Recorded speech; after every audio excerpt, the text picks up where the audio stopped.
সম্মানিত দর্শকবৃন্দ, আমি আপনাদেরকে শুভেচ্ছা এবং স্বাগত জানাচ্ছি। সেরা অপটিক্যালের পক্ষ থেকে আমি আপনাদেরকে আজকে চশমা সংক্রান্ত কয়েকটি বিষয় জ্ঞাত করতে চাই। আর সেটা হলো আমরা কিভাবে চশমার যত্ন নেব। তো আসুন আমরা চশমার যত্ন সম্পর্কে একটু দেখি। সেটা হলো অনেক সময় আমরা চশমার যত্নের ক্ষেত্রে আমরা চশমা ব্যবহার করি ঠিক এভাবে। ধরুন এটা একটা চশমা, এইভাবে আমরা ব্যবহার করি। যখন আমরা এইভাবে ব্যবহার করি তখন দেখা যাচ্ছে যদি আপনি লেফট হ্যান্ডেড হন, বাম হাত দিয়ে ব্যবহার করেন, তখন আপনার এই টেম্পোটা আগে নষ্ট হবে। আবার দেখা যাচ্ছে যে কখনো কখনো আমরা এইভাবে ব্যবহার করি।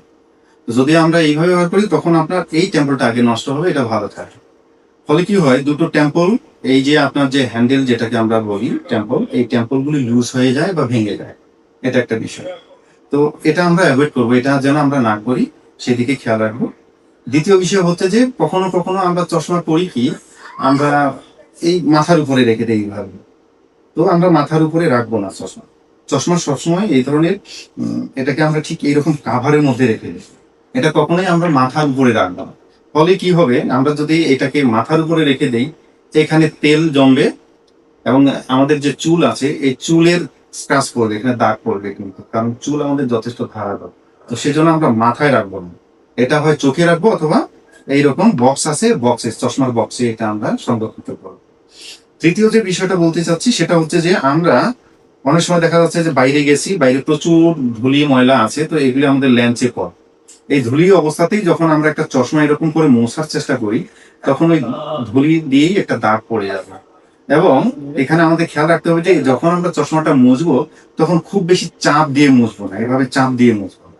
এটাকে যথেষ্ট আলতো করে মুছতে হবে। কারণ যদি আমরা চাপ দিয়ে মুছি, এখানে তাপ উৎপন্ন হয়, তাপ উৎপন্ন হলে কি হবে, লেন্সের যে কোটিংটা, এই কোটিংটা ক্ষয়প্রাপ্ত হয়।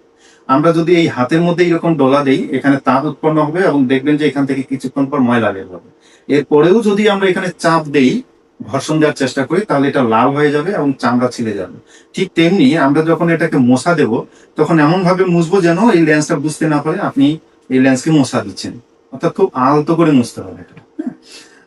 এরপরের যে বিষয়টা আমার বলার ছিল সেটা হচ্ছে যে কখনো কখনো দেখবেন আমরা যেটা করি সেটা হচ্ছে যে চশমা আমরা এই যে আমাদের যে শার্টের কাপড় আছে, এই শার্টের কাপড় দিয়ে মোছার চেষ্টা করি।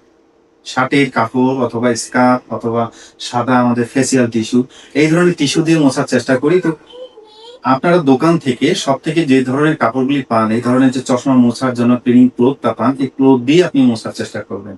শার্টের কিনারা বা আপনার ফেসিয়াল টিস্যু, এই ধরনের টিস্যুগুলি অ্যাভয়েড করতে হবে। ফলে কি হবে, যদি আপনি ওই ধরনের কোনো উপকরণ ব্যবহার করেন লেন্স ক্লিনের ক্ষেত্রে, লেন্সে দ্রুত দাগ চলে আসবে। তো এই ছিল আপনাদের জন্য আমার রিকোয়েস্ট, ইনফরমেশন, যেটাই বলুন না কেন। আশা করছি আপনারা বুঝতে পারছেন।